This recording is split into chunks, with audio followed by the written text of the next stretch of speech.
বন্ধুরা আপনাকে স্বাগত জানাই কম্পিউটার হাউসে। আজ এই ভিডিওতে আমরা আলোচনা করব কিভাবে আমরা আধার কার্ড লক বা আনলক করতে পারি। বন্ধুরা এই আধার কার্ড লক বা আনলক যে প্রক্রিয়া এটি বহুদিন পূর্বেই চালু হয়েছিল, কিন্তু বর্তমান সময়ে আমরা অনেকেই চেষ্টা করছি এটিকে লক করার বা অনেকে আমরা আনলক করছি। কিন্তু আজ যে বিষয় আলোচনা করব সেটা হচ্ছে অবশ্যই আধার লক, এটা বায়োমেট্রিক লক নয়। এর আগের এই ভিডিওতে আপনাকে দেখিয়েছিলাম কিভাবে আপনার আধার কার্ডে বায়োমেট্রিক লক আনলক করবেন। আজ এই ভিডিওতে আলোচনা করছি আপনার আধার লক কী করে করবেন বা আনলক কী করে করবেন।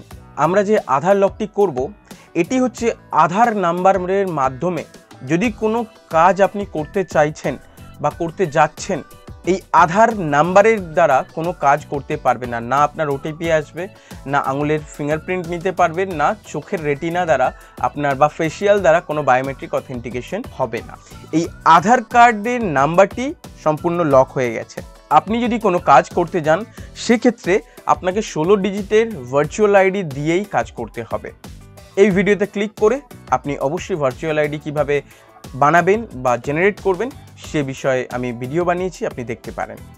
এরপর চলুন আমরা ভার্চুয়াল আইডি দিয়ে দিই। ভার্চুয়াল আইডি দেওয়ার পরে আপনার পুরো নাম দেবেন,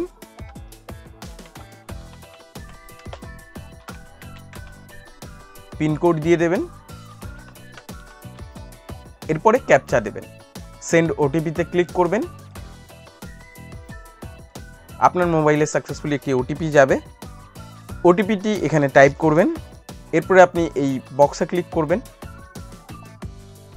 বন্ধুরা আপনারা দেখতে পেলেন আমি আমার আধার কার্ড সাকসেসফুলি লক করতে পেরেছি। এরপরে আমরা দেখব কিভাবে আমরা আনলক করব। একই পদ্ধতি, এই লক আনলক আধারে ক্লিক করবেন, নেক্সটে ক্লিক করবেন।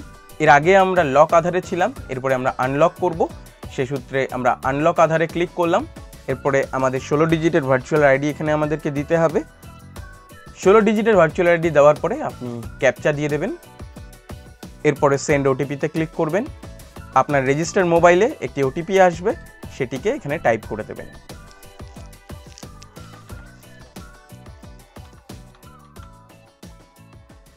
এরপরে এই বক্সে ক্লিক করে দেবেন, এরপরে সাবমিটে ক্লিক করবেন।